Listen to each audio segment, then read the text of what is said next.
students. Today we are going to start mineral resources.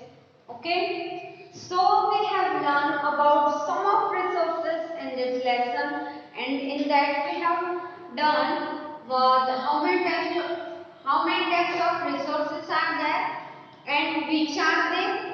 What does resources mean? What does natural resources mean? And I know that you know very well what does resources mean, what does natural resources mean, and what does water resources mean. Okay, what does water resources mean? So what does water resources mean? We have already learned about water resources in previous lecture. So now you are very well known what does water resources mean. So just take out your notebook and start writing what I am here writing. But before that, just go through it what we have learned in previous lecture. Okay? So in previous lecture we have learned water resources. We have learned water resources. So what does water resources mean? So in water resources, rivers, lake, ocean, seas, etc. are water resources of India. And one more thing, I just told you that of are etc. are water resources of India. Why we are writing this sentence that etc. are water resources of India? Just because we are studying about India's climate and natural resource, not whole world's climate and resource. Okay, so they are water resources of India. We have to study about the resources and climate about only of India. Okay, not of whole world. Okay, we have learned there are three types of natural resources. One is water resource, second is mineral resource, and third is land resource. Land resource, water resource, mineral resource. There are three types of resource. Then, what does mineral resource? Now you are very well known that what is water resource. All this thing comes in water resource, and where it is, you know that also. Okay, so this means water resources.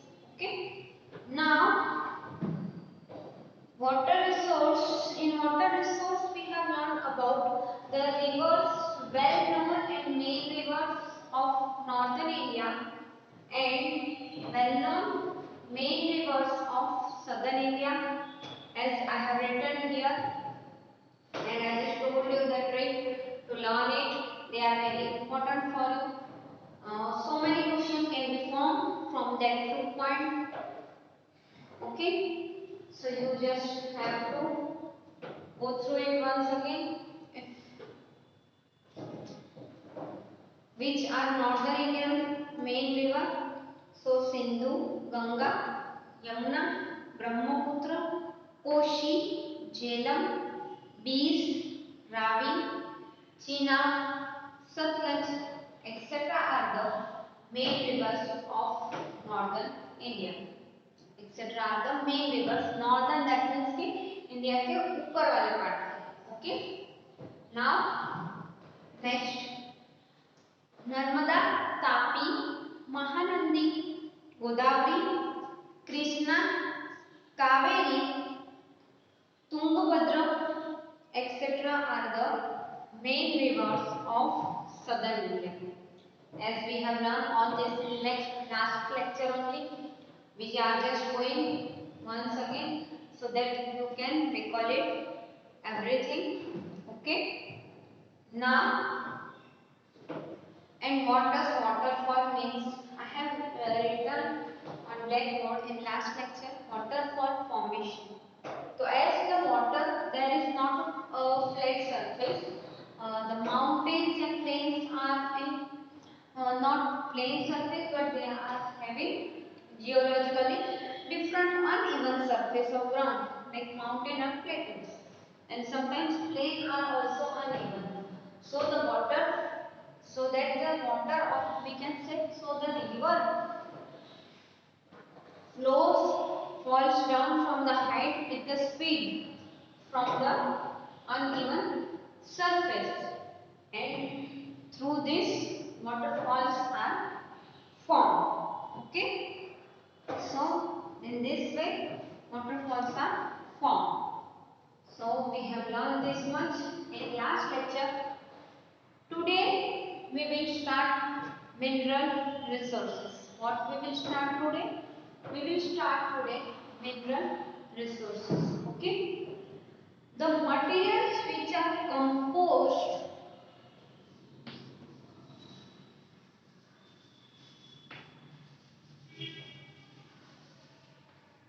the materials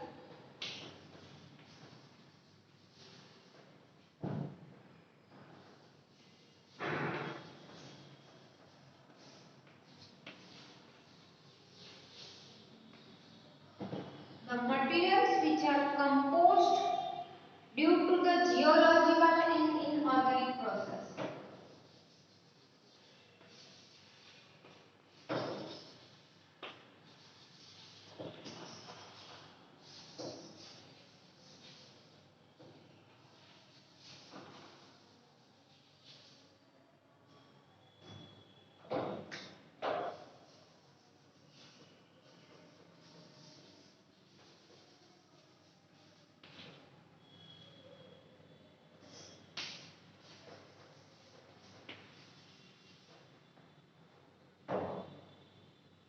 Below the surface of the earth,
mineral resources. So we have to study mineral resources. Before that, we should know what does mineral mean. Okay?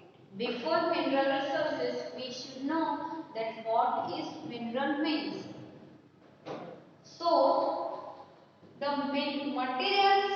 which are composed due to geological and inorganic process below the surface of the earth and which has different chemical components due to intense heat and pressure is called minerals.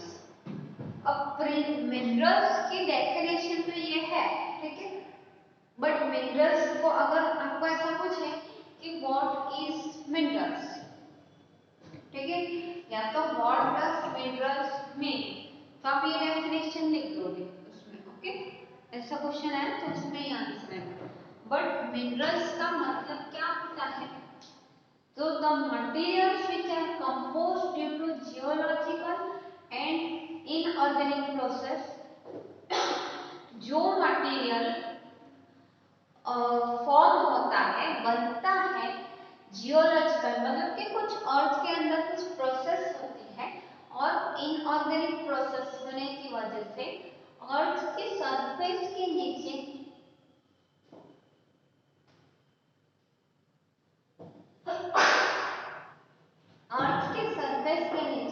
कुछ material form होता है geological और inorganic process से, ठीक है, and which has different chemical component, और सबके chemical component होते हैं वो डिफरेंट होते हैं, वो अलग होते हैं, ठीक है। तो जिसके भी इनऑर्गेनिक प्रोसेस से अलग अलग मटेरियल सरफेस के नीचे फॉर्म होते हैं, उनका केमिकल कंपोनेंट अलग होता है। और फॉर्म कैसे होते हैं, तो chemical components due to intense heat and pressure, बहुत ज्यादा हीट और बहुत ज्यादा प्रेशर की वजह से जो है वो फॉर्म होते हैं, ठीक है। तो उसको हम बोलेंगे मिनरल्स। कुछ मटेरियल्स जो जियोलॉजिकल और इनऑर्गेनिक प्रोसेस से अर्थ के सरफेस के नीचे फॉर्म होते हैं, ठीक है, जिनका केमिकल कंपोनेंट है वो अलग होता है, जिनका केमिकल कंपोनेंट है वो अलग है due to intense heat and pressure, intense बहुत ज्यादा हीट और प्रेशर की वजह से, ठीक है, इज कॉल्ड मिनरल्स, और इसको हम क्या बोलेंगे, मिनरल्स, ठीक है, समझ में आया। तो ये जो है मिनरल्स का मतलब, मिनरल्स हमें पता है कौन से होते हैं, metallic minerals, non metallic minerals, power generating minerals, coal, manganese, copper, bauxite, gold, mineral oil, ये सब जो है ये सब मिनरल्स है, ये सब क्या है, मिनरल्स है, ठीक है। The material which are composed, ये बहुत इंपॉर्टेंट है जो मैंने बोर्ड पे लिखा, आप इसको नोट डाउन कर लो, ठीक है, अपने बुक में, कि जो मटेरियल जियोलॉजिकल प्रोसेस और इनऑर्गेनिक प्रोसेस की वजह से अर्थ के सरफेस के नीचे बनता है, जिसमें उसके केमिकल कंपोनेंट है वो अलग होते हैं, और वो हीट और प्रेशर, बहुत हीट और प्रेशर की वजह से फॉर्म होते हैं, उनको हम मिनरल्स बोलते हैं, उनको हम क्या बोलते हैं, उनको हम मिनरल्स बोलते हैं। समझ में आए, यहाँ पे जो है कुछ कीवर्ड्स है वो याद रखने हैं, जैसे मटेरियल और composed due to geological and inorganic process, कहाँ पे, तो below the surface of earth, ठीक है, फिर हैज डिफरेंट केमिकल कंपोनेंट और हीट और प्रेशर की वजह से हम उसको मिनरल्स बोलते हैं, ठीक है, समझ में आया ये वाला। अब यहाँ पे मेन वर्ड जो मैंने अंडरलाइन किया वो याद रखोगे, अपने आप पूरा मिनरल्स समझ भी आएगा, याद भी रखेगा कि मिनरल्स मतलब क्या।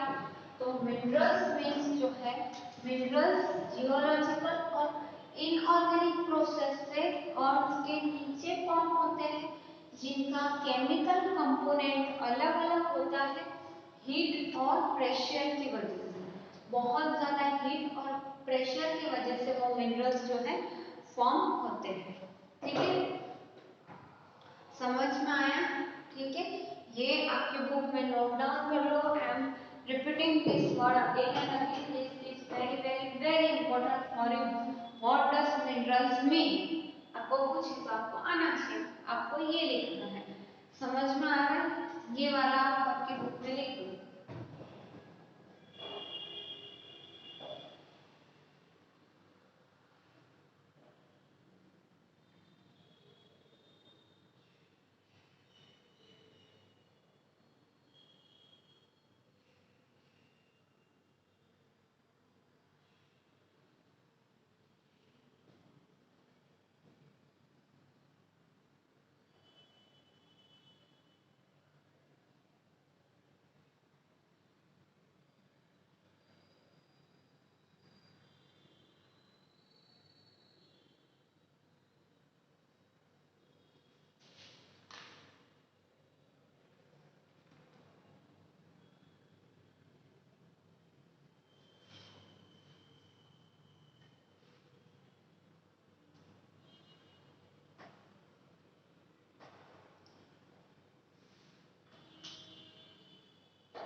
अब मैं जैसे कि मैंने बोला वहां पे बहुत सारे टाइप के मिनरल्स होते हैं, तो पहला हम लिखेंगे मेटालिक मिनरल्स। तो कौन से होते हैं?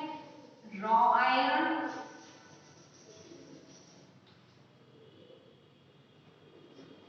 Copper, gold,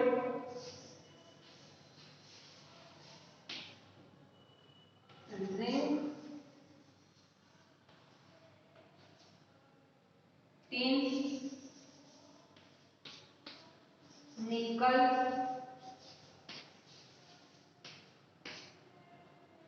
mercury,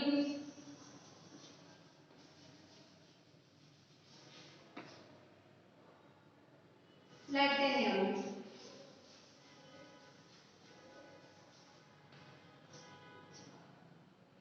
etcetera are metallic minerals.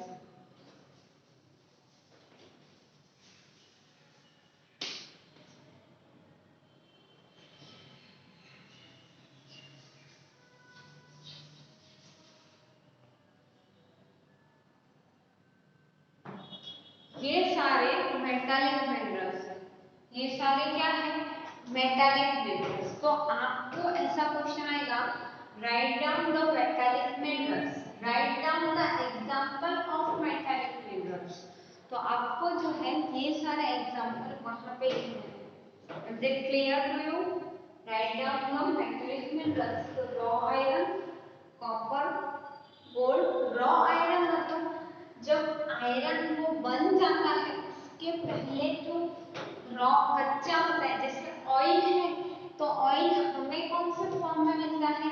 कि प्योर फॉर्म में, फिल्टर फॉर्म में मिलता है, जिसको हम डायरेक्ट यूज कर सके। बट जो है वो जमीन में से हमें कौन से फॉर्म में मिलता है?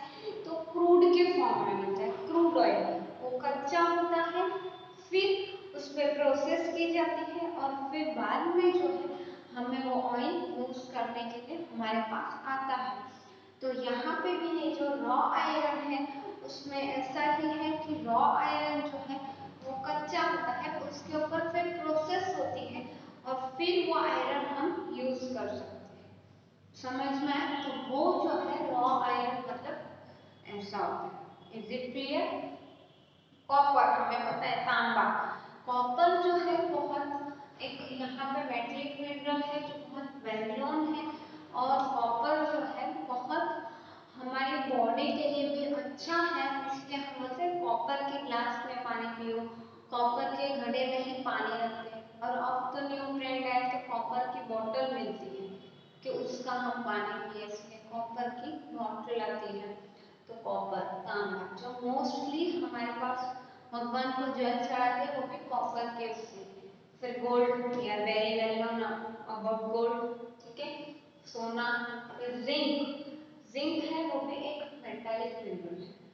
फिर टिन, एक है टिन। फिर दूसरा है निकल, मर्क्यूरी। मर्क्यूरी जो है वो थर्मोमीटर में यूज करते हैं। मर्क्यूरी जो है वो थर्मोमीटर में यूज करते हैं, बट मर्क्यूरी बहुत हार्मफुल होता है हमारी बॉडी के लिए। इसलिए अब डे बाय डे इतना इन्वेंशन होता है कि मर्क्यूरी जो है उसको थर्मोमीटर में डाल के हमें हेल्थ प्रॉब्लम हो, इसलिए अब वो वाला थर्मोमीटर नहीं यूज करते मोर एवर, और डिजिटल वाला इलेक्ट्रिकल आया है वो यूज करते हैं।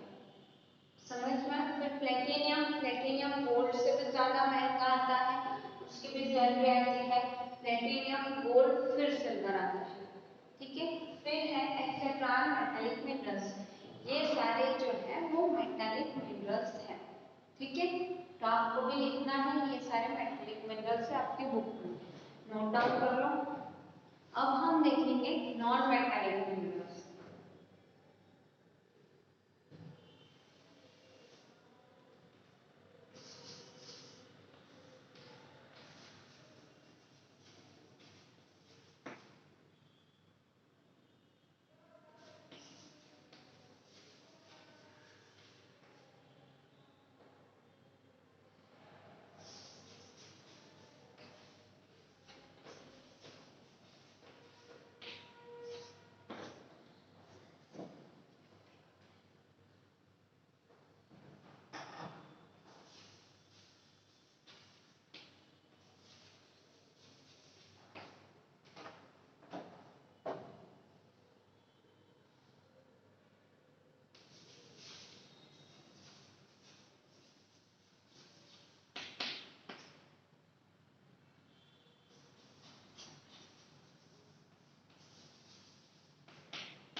Diamond, ruby, limestone, china clay, dolomite, bauxite, fluorspar, gypsum, अकीक, calcite, silica, graphite, potash, phosphate etcetera are non metallic minerals.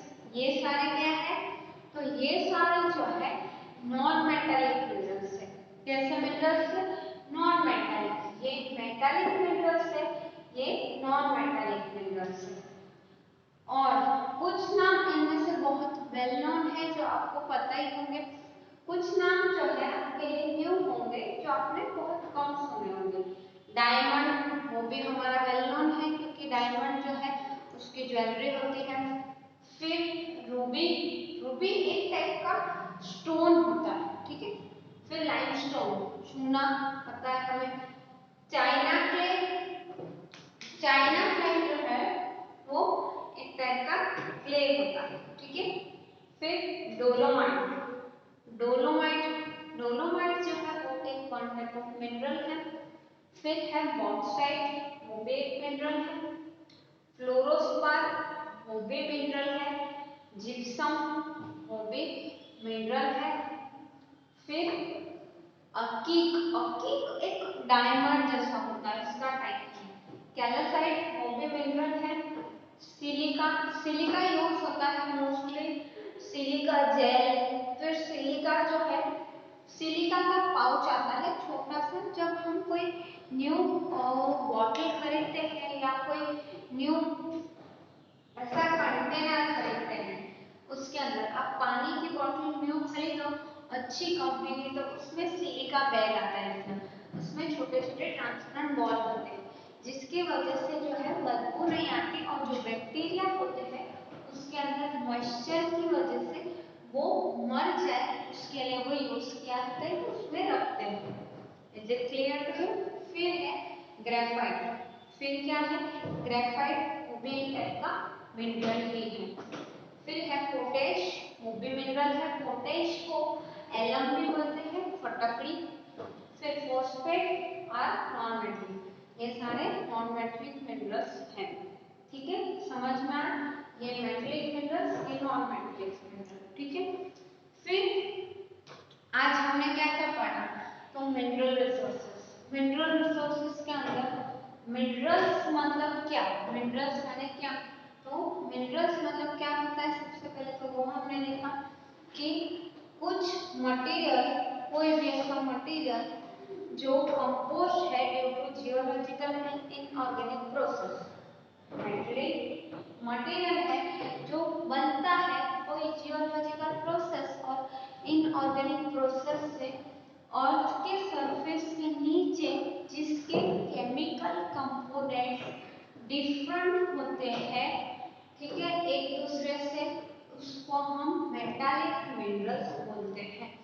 और वो डिफरेंट केमिकल कंपोनेंट्स होते हैं और फॉर्म होते हैं due to intense heat and pressure.